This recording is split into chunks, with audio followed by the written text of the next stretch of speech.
Louvado seja nosso Senhor Jesus Cristo. Hoje é dia 20 de agosto, estamos no 20º domingo do tempo comum.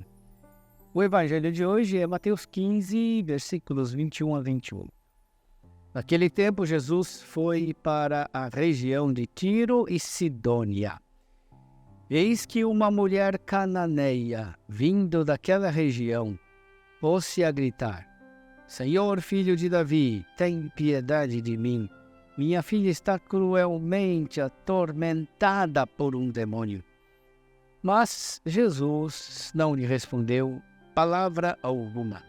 Então seus discípulos aproximaram-se e lhe pediram: manda embora essa mulher, pois ela vem gritando atrás de nós. Jesus respondeu: eu fui enviado somente às ovelhas perdidas da casa de Israel. Mas a mulher, aproximando-se, prostrou-se diante de Jesus e começou a implorar: Senhor, socorre-me. Jesus lhe disse: não fica bem tirar o pão dos filhos para jogá-lo aos cachorrinhos. A mulher insistiu: é verdade, Senhor, mas os cachorrinhos também comem as migalhas que caem da mesa de seus donos. Diante disso, Jesus lhe disse: mulher, grande é a tua fé, seja feito como tu queres. E desde aquele momento sua filha ficou curada. Irmão, minha irmã, a cena da mulher cananeia é uma das mais tocantes do Evangelho. A fé desta mulher e a fé do centurião romano estão em contraste com as resistências dos fariseus, dos doutores da lei, com a falta de fé dos conterrâneos da cidade de Nazaré e com a pouca fé dos discípulos de Jesus. A fé dessa mulher está aí para nos dizer que nós não temos direito à graça de Deus, que Deus é indisponível, que não somos nós a dispor de Deus para os nossos interesses. A mulher cananeia nos ensina que só a fé dá acesso ao pão dos filhos. O episódio de hoje mostra os limites da missão histórica de Jesus e também a sua superação. A mulher cananeia é a antecipação profética da superação dos limites da missão e da evangelização. A fé em Cristo superou os limites e os muros de separação entre puros e impuros, entre judeus e gentios. A fé abate as fronteiras que opõem os cães e os filhos.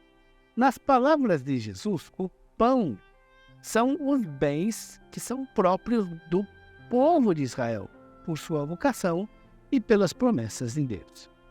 Através da fé, a cananeia participa da promessa feita a Abraão e a sua descendência.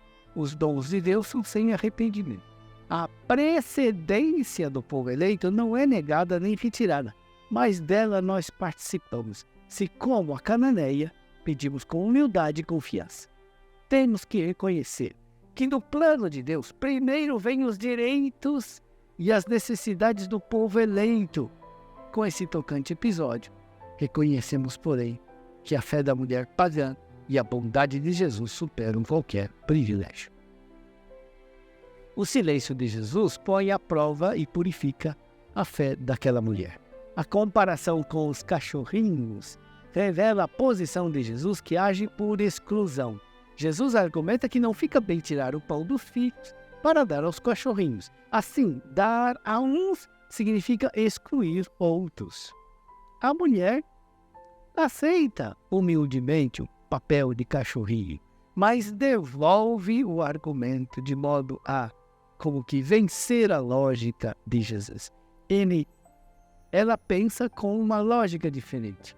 Umas migalhas da mesa de Jesus são também o pão, e com essas migalhas a mulher se contenta, porque as migalhas equivalem ao mesmo pão que está na mesa dos filhos. A conversão para uma nova pastoral inclui necessariamente o movimento missionário da igreja em direção a todas as periferias humanas e sociais. Ir para as periferias existenciais para escutar os apelos destas periferias. Nelas, a cananeia de hoje clama por socorro. Mais ainda, a cananeia que nós encontramos nos mostra que o abismo que há entre os cachorrinhos e os filhos é superado pelo pão que alimenta tanto uns quanto outros.